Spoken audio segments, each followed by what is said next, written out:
This is the first time that any operation is being launched to satisfy the demand of Chinese leadership.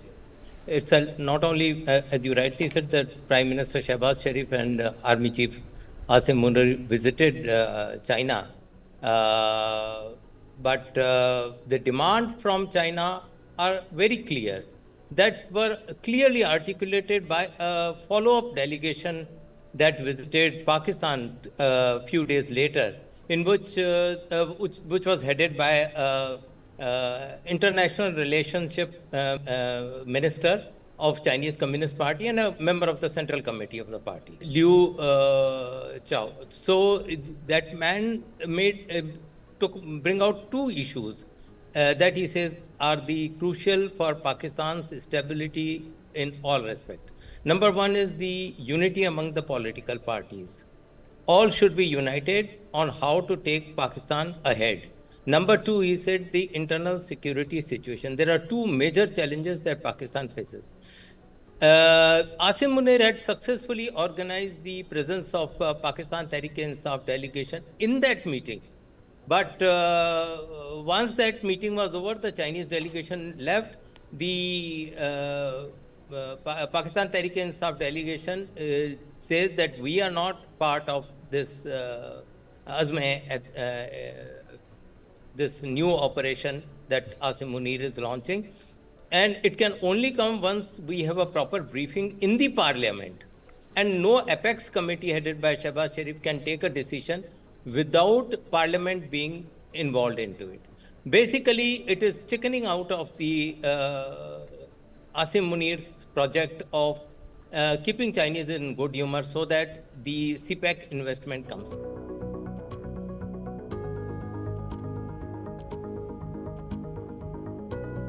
The problem with Pakistan is that it is running out of the foreign exchange reserves.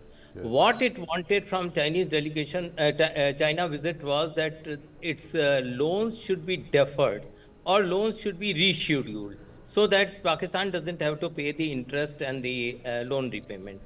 But what Chinese in turn offered was CPEC 2. They said we are willing to invest more money so that your balance of payment situation shores up. You are better placed. But for that, you have to improve your law and order situation and also bring a unity among the political parties.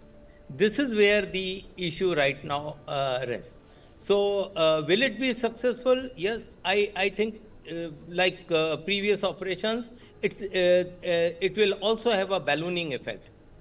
You more press the balloon on the Pakistan side, it will go, the people will cross over to Afghanistan.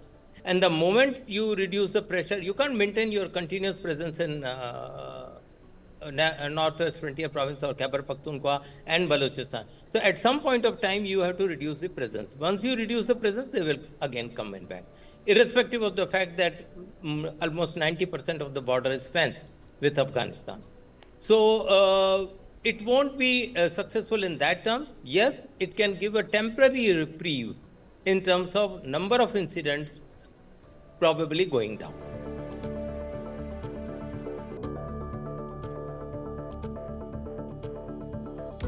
Let us be very clear, this was not intended, but it was made out that it is for the benefit of the Pakistanis. Right. It was basically intended for supplying energy requirements to the western side of the Chinese mainland. So it was a fast way to move the energy from Gwadar port to Xinjiang and beyond that, those areas. So they didn't have anything in the mind that it will help in the economic development of Pakistan. That was not the case. Inside that, that is why the problem occurs.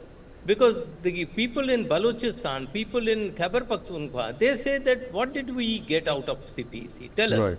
Right. Nothing. The major agitation in Gwadar was because the Chinese trawlers were picking up all the livestock, fisheries livestock and transporting it to the mainland China. Right. So, even the fishermen were not catching a single fish there in the nearby.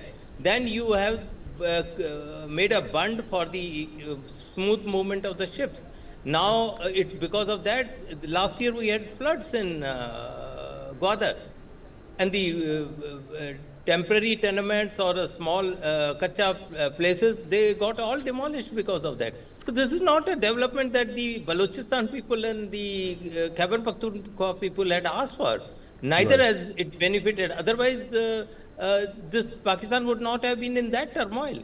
It was basically to serve strategic, economic, and those interests of China, so that China could have easy access from the Gulf for its energy requirement. And that is why it has not been successful. CPEC has not been successful in Pakistan. But the problem with China is that this CPEC is the first flagship program of BRI. Yes.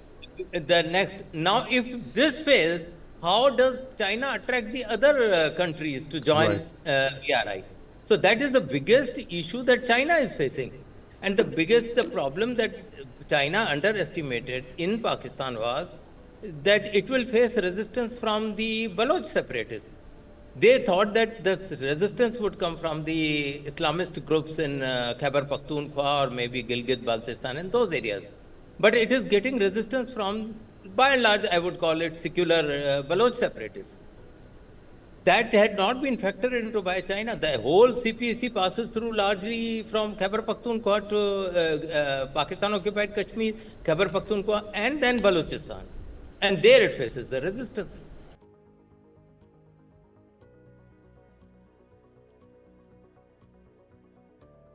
If given a chance, Azm Munir will continue till eternity. So it's not that, this is true of the Indian bureaucracy also. You see that one extension after another, another after another. Who is going away? Yes. Nobody is going away. So that is true of Azm Munir also. Given the chance, he will take 3 years more. Like Bajwa after 6 years was still eyeing for another year or another 2 years tenure.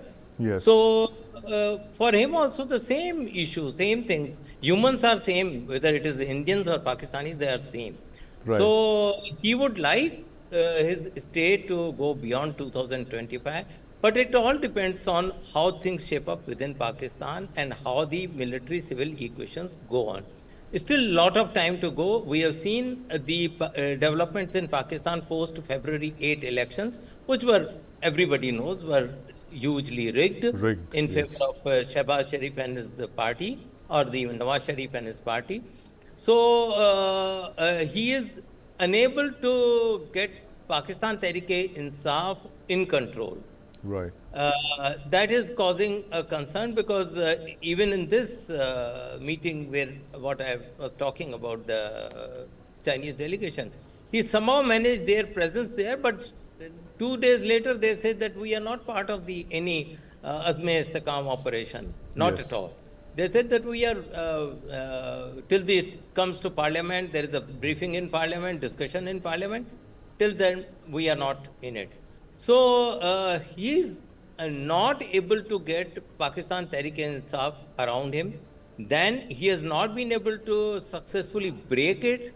He has not been successful in doing the manipulation that he thought would be easy as happened in the history of Pakistan earlier. So with these all handicaps, he is tied in a difficult position. But then all military dictators find themselves in that condition. The problem is right now Shehbaz Sharif can't afford to lose him. He has to hold on to apparent strings of Azm Munir. So he'll do what Azm Munir says. The moment Azm Munir moves away from Shehbaz, the whole government of Pakistan collapses. The present government collapses. There is absolutely no chance of Shehbaz Sharif surviving as the Prime Minister. Not at all.